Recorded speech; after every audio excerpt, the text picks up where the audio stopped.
In the laws of nature, there is nothing impossible except that the state of your mind makes it so.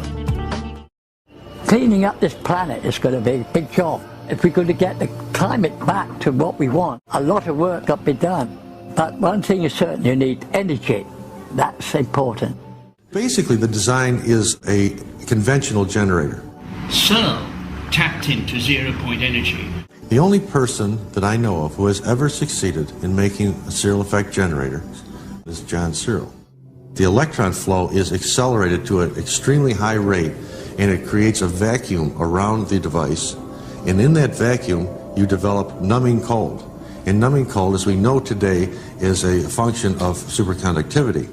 It also is a function of gravitational force. For over 60 years, John Searl has tried to give to the world a new kind of energy system, one that would free mankind from the burdens of oil and fossil fuels. From his dreams as a child in pre-World War II England came an understanding of mathematics and magnetic forces that would change his life.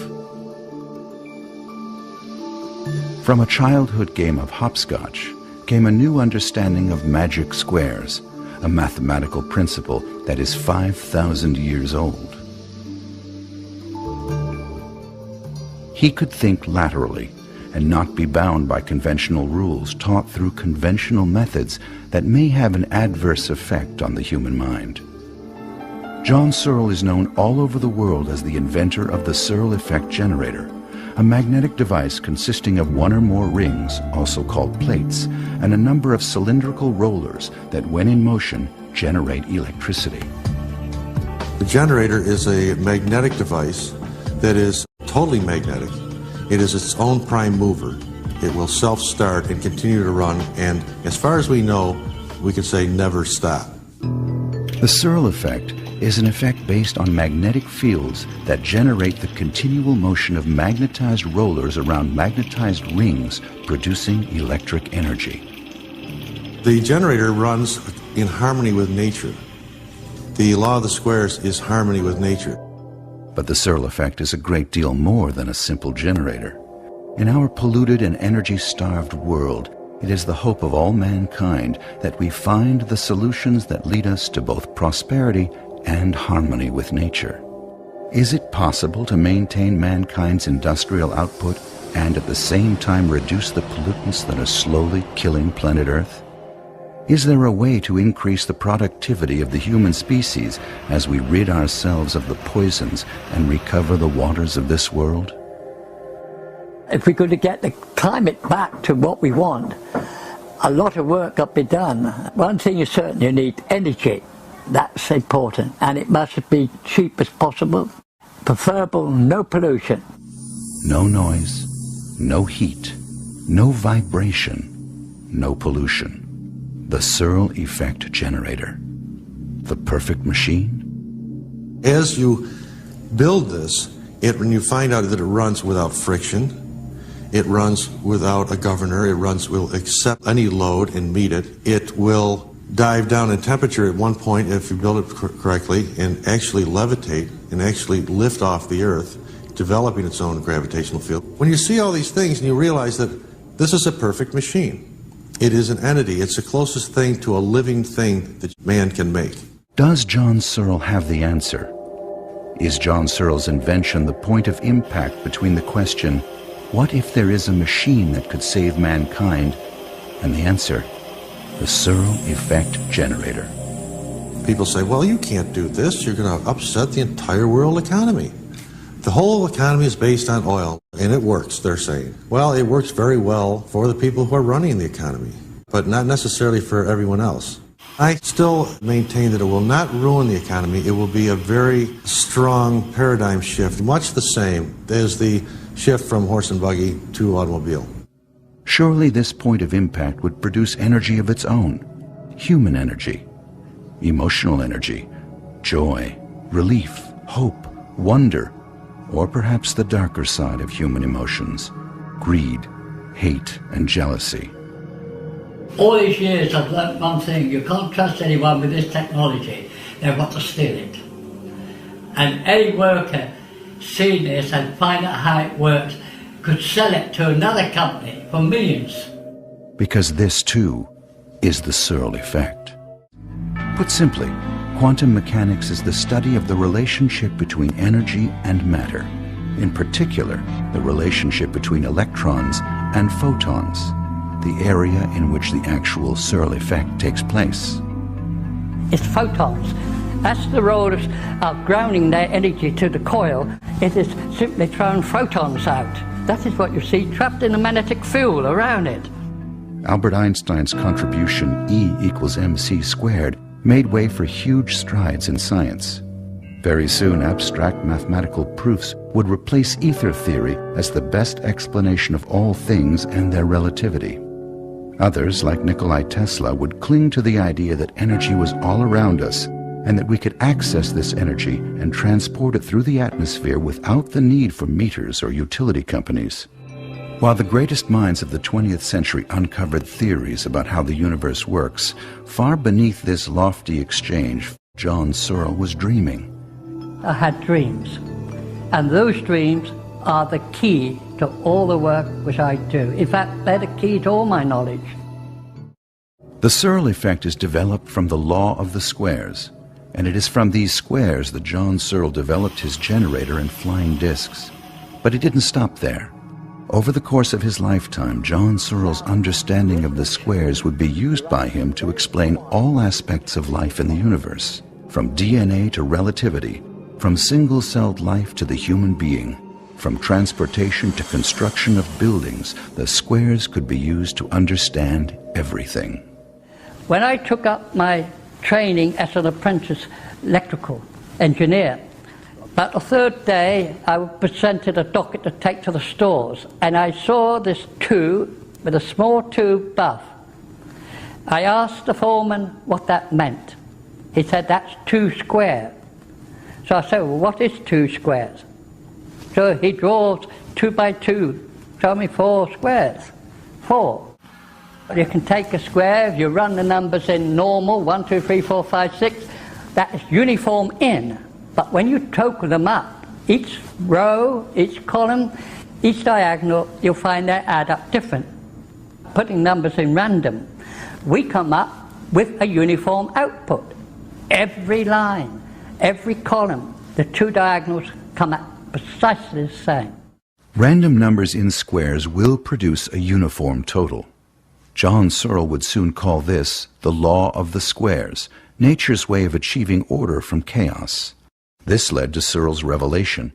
From those numbers, John Searl had the exact amount of each ingredient in the rollers and rings of his generator.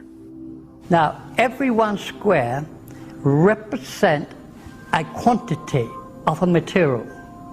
And that's very important. This is precisely how I developed the SEG. So I copy nature in every way. I work at trying to think how nature's doing it, and then produce this object. World War II had ended, brought about by the most devastating weapons ever conceived. The product of those lofty minds who 20 years earlier wondered what would happen if you hit a single atom hard enough. What kind of energy was stored in this tiny place? The answer, they thought, is the source of all energy in the universe. The practical answer was bang. In fact, the biggest bang mankind could ever devise. Einstein opened the door a bit further. Like most people, they come up with a wonderful formula. Einstein did. And then he stops at that and says, there's no way you can get this massive energy out of an atom. The cost would be too high. It's not worth it. Then you see you get another person comes along and thinks about this. Oh no, just bump it with a proton or a neutron. Some of the vocabulary, words like volts, ohms, amps, and watts. By 1946, John Searl had a different idea. How could this energy be tapped without smashing the atom into bits? His idea was a completely new generator design. We didn't call them Searl effect generators then, but we were just trying to produce a generator to run the house lights on. because I felt that the big generators at the power stations were a waste of money, would present to us vast pollution problems in the future. So the whole idea was to get something to produce electricity. Basically, the design is a conventional generator as far as how it looks. You've got a magnet passing by a coil. In all generators of electricity are based on magnetics and coils. You can pass a coil by a magnet or a magnet by a coil, but that gives you your deflection in the electron flow and the force in one direction. I already knew most of the fundamentals. What I was doing here was trying to get rid of the petrol engine or other devices to turn the generator. That was the objective. The two key issues are electrons and magnetic fields. John Searl understood the basic principles for generating electricity. He knew electricity was made up of electrons traveling down the wires into our homes. To generate, you've got to have electrons for motion, great motion. That's why you go to the rare earth. The primary component is a rare earth. Although it can be any of the rare earths, the component that we use is neodymium. That's element number 60 on the periodic chart. And that unit puts out an excess of electrons for some reason, and it will also replenish them very easily. Rare earth is the greatest weight of the whole materials that you're using. That has got to hold the mass of electrons. John Searl's idea was to find a way to ease those spare electrons out of the structure and use them. Instead of smashing the atom into bits, why not tap this vast electron reservoir by using magnetic fields, same as any generator of that time? So I say to myself, if you can release all the energy with a simple particle, surely we could ease it out gently by tunneling it in and giving it something to run up. So if we put a straight line, magnetic line, through, and the electron spins around, all this energy is spinning around and come out, we'll get a constant flow. Tunneling into the atom using a specific magnetic field will cause the electrons to move in one direction, and they can be collected and used. With production of electricity, you have two choices. You either rotate the magnetic field or you rotate the conductors. In our case, we rotate the magnetic flux. So as the roller rotates, it's also rotating around the base plate. To make his generator work, John Searl had to overcome many problems. Most of these occurred with the shape and design of his magnets and in the behavior of their magnetic fields. How can you make a round magnet orbit another round magnet without stopping or flying off? He studied the behavior of a bar magnet and a round magnet. There's something wrong with this. It's got a turning action on it. It tormented me. That must be able to go straight. I placed it on and it kept straight. And not only did it keep straight, it freely moved up and down. What happens if you make a ring? He knew magnetic fields could be impressed or printed on certain materials using a magnetizer, a device common to shops and factories that use magnets. The question about the scientists is why, when 3 was on, they just run round and round? The picture here was there was 2 states involved here, and of course there is. The 2 states referred to the 2 magnetic fields printed at right angles to each other. Both the roller and the plate had independent magnetic fields, one vertical and the other radial from the center to the rim. Clearly, the magnetic field was completely different to the magnetic fields we knew of. For some reason, why they were different, at the time I had no idea. The intersection of these 2 fields produces a wave that carries the roller around the ring, although this wave was unknown at the time the phenomenon was present. So we got fields at right angles. That's why the whole thing moves. If you haven't got 2 fields, it won't move. Now the 2 key issues for the production of electricity were present in a totally new generator design. The electrons were available in the rare earth material. The magnetic fields induced the roller to run on the plate. We didn't even know what the field looked like till a few years ago in Germany when we remade a segment. I said, well, let's have a look at this field. And we dusted it with very fine iron dust, shook off the surface. Do you know what that looked like? a bicycle with. That is the field that makes this work. Any other field won't work. That field does it. So we know that the magnetic field can be set to perform functions quite different to what we were taught in my day at school. And I think we're only scratching the surface of magnetism. Was this thing a generator? It created an extremely high voltage, but John Searl had no control over it whatsoever. With each experiment came a new set of questions. My magnetism is not your magnetism. Could it be that general magnetism contains multiple bands, a magnetic spectrum, exactly the same as white light contains a spectrum of colors? Magnetism is identical to light. In a way, that's how I look at it. They're identical, they're pairs. John Searl used a combination of AC and DC current when magnetizing the components of his generator.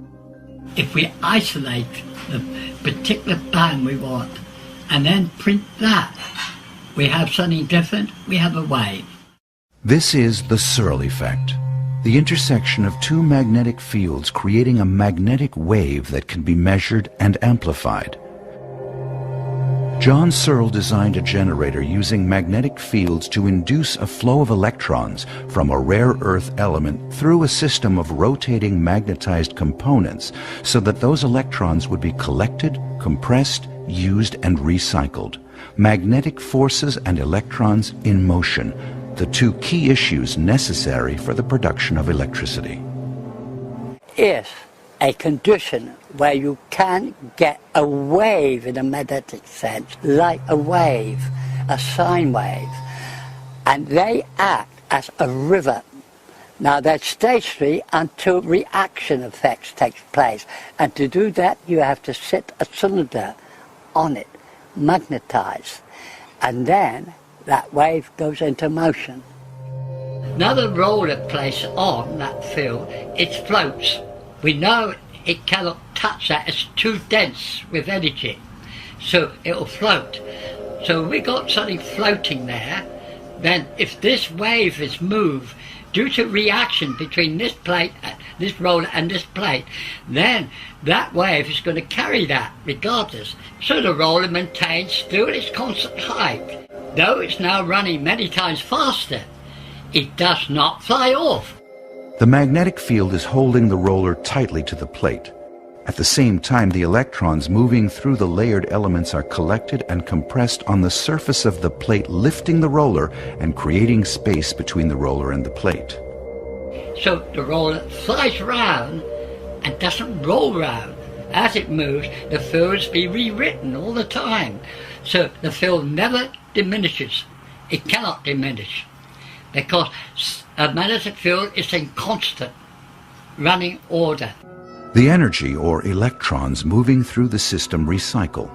The rare earth element attracts new electrons that also move through the system and recycle. Because of their negative charge, the electrons compress, causing the drop in temperature and creating the energy field that radiates from the generator.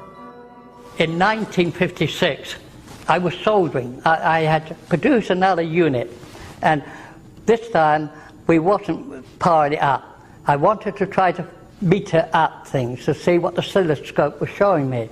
And it was accidental that when I took the hot iron to solder the wire on, I couldn't solder it. Something from the machine was cooling things faster than you could heat them.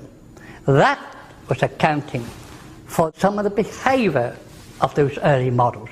Counted for why, when I got a hold of it, I was stuck to it.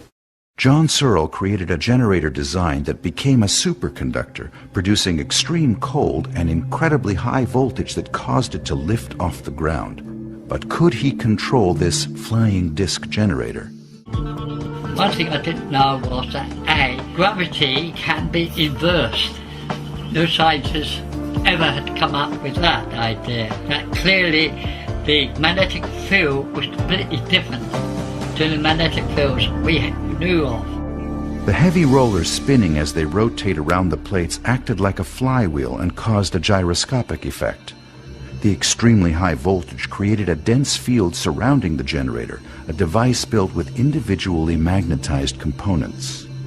Incorporating these principles displayed by the device, he christened it Gyro Flywheel High Energy Density Mechanical Magnetic Device, but it would soon be known as the Levity Disc.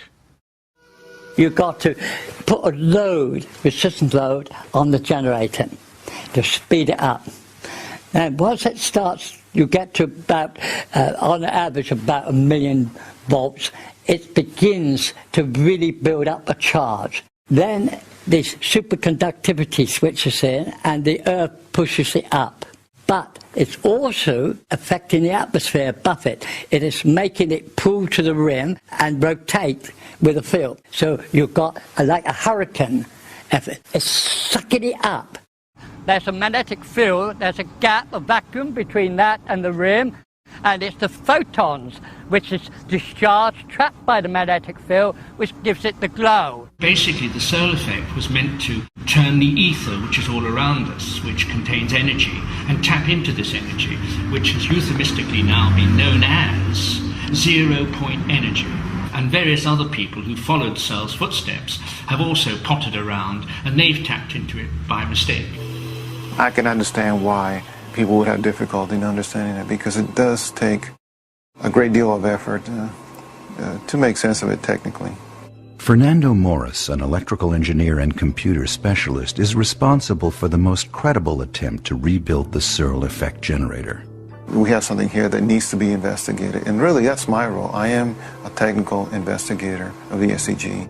In his home laboratory workshop near San Diego, California, Morris is following the footsteps of John Searl. Personally guided by Searl himself, he is rebuilding the generator precisely as Searl did long ago. Morris developed the unit that reveals a magnetic sine wave in the Searl generator. That's how I started off, is to try to build a magnetizer for it. And if I could develop this sine wave, which I'd never heard of before, I think we're onto something, and we could build upon that. Now that is proven, repeatable, and I've got the unit to do that. It's a process of magnetizing the rollers and the plate, and when you develop sine waves on it, what you in effect you're developing a motor, and that's essential if it's going to be a viable device. That's exactly what I've been saying since 1946. There is a waveform in the magnetic domain on that metal. And the scientists say impossible. After years of studying Searl's books, trying to decipher their meaning, and endless question and answer sessions with the man himself, what does he know that assures him Searl is right? I'm going to release a piece of information here that I haven't shared before, and that is the law of squares. That's one of those question marks right now, is how does that come about? It took me a while to understand it, but what it is, it represents time, space, and energy. And what it says, it's in a random state. That's not useful energy. But what John has done is he has transposed that matrix so that the output is uniform. And within nature, uniformity means resonance. So if you can resonate that random energy, you got yourself an electric current, because electrons are the only things that are free to move on metal. So what we got here is a converter of random energy into electrical current. And that's the brilliance behind the machine here, is not only was John able to decipher his matrix, but he was able to make it into a workable device, and that's the SEG. Morris's mock-up of the SEG needs an outside power source, just like Searl's original back in 1946. This unit does not contain the rare earth material and will not display the Searl effect. It was built to demonstrate Searl's contention that spinning magnets give off an electric charge as measured by the flashing LEDs. What will be the reaction if and when the Searl generator functions as the inventor assures it will? I think the public will demand to know, why has this technology been ignored? Why have the experts failed to recognize it? John has a solution that is really the ultimate solution, because we're using energy that's already available within nature, and it's benign. I think we have a wonderful opportunity here. It's a shame it hasn't been taken advantage of. I mean, John has been struggling to get this technology out for years. John A. Thomas Jr. wrote a book about Searl, then formed a corporation with him in 1996. DISC, Direct International Science Consortium, for the purpose of rebuilding the Searl generator. Thomas's study of the Searl effect has convinced him beyond any doubt that Searl is telling the truth. And the United States has not heard of Professor Searl. They don't know who in the hell he is. The people of this world have been offered this technology in a refined form, that's usable, since the early 50s. And it was their right to have it, and it's been taken away from them by the media and by the power companies and by the people who are running this economic society. And we have been told that we cannot have this and it can't exist. Yet we could be living in a new world today that we should have had 25 years ago. John Searl has since reformed the Searl International Space Research Consortium, or SISRC, an offshoot of his earlier organization. The Searl effect generator represents a fork in the road of scientific development that was abandoned nearly a century ago when ether theory became a relic of the past. The trouble is, we're confronted by a brick wall called the expert scientific world. If they haven't done it or cannot do it, it's impossible to do. All these years, 1964, we were at a peak, we were demonstrating, and still the scientists say it's impossible to do. Really? Well, we're going to show you. They're wrong. And they have held up this technology since 1946 to today. Perhaps it's easier to believe that Searl's technology does not exist. The Searl effect generator at first look seems to violate known physical laws. Energy must come from somewhere. John says he found it in the rare earth material. Could it be that simple? Searl speaks his own language, a combination of known physics and terms he created to describe his invention.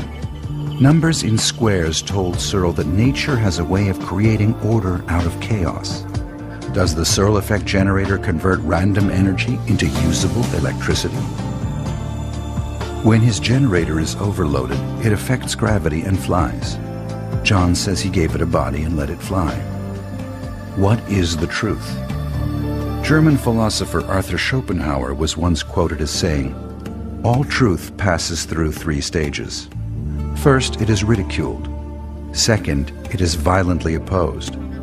Third, it is accepted as being self-evident."